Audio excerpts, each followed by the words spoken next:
Shalom, kita bertemu sekali lagi dalam renungan harian kita pada 25 November 2022. Mengalahkan kegelapan. Bumi belum berbentuk dan kosong.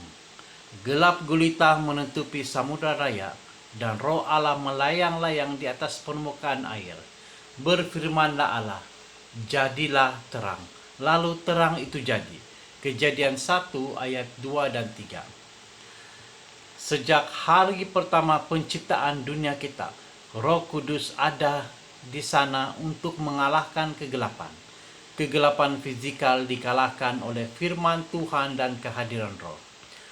Untuk menghidupkan lampu di dalam sebuah bilik kecil memerlukan beberapa jumlah tenaga. Maka bayangkan kuasa yang diperlukan untuk menerangi seluruh dunia yang dibungkus dengan kegelapan.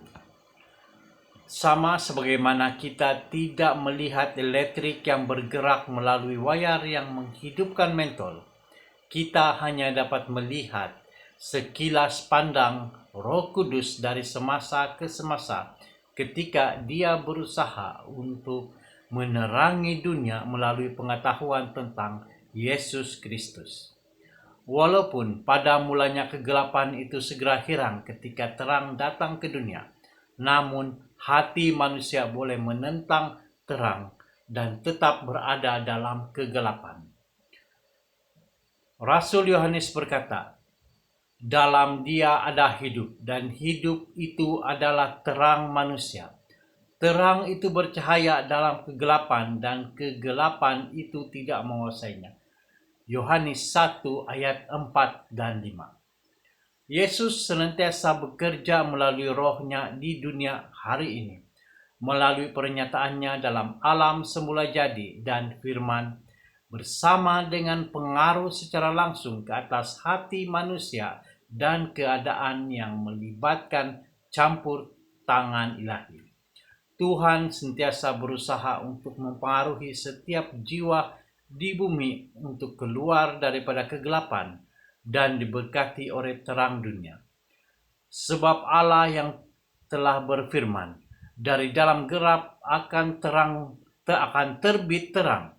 Ia juga akan membuat terangnya bercahaya di dalam hati kita, supaya kita beroleh terang dari pengetahuan tentang kemuliaan Allah yang nampak pada wajah Kristus. 2 Korintus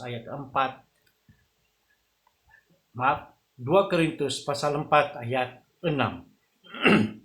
Semoga hati kita terbuka sepenuhnya kepada terang kasih dan kuasa Roh-Nya, sama seperti Yohanes Pembaptis yang datang sebagai saksi untuk memberi kesaksian tentang terang itu, supaya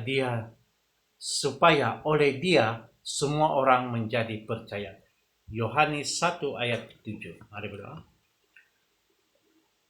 Terima kasih Tuhan atas renungan pada hari ini. Biarlah renungan ini terus memberkati hidup kami, dan biarlah renungan ini juga menjadi berkat yang sama kepada orang lain yang mendengar. Terima kasih Tuhan. Dalam nama Yesus kami berdoa. Amin.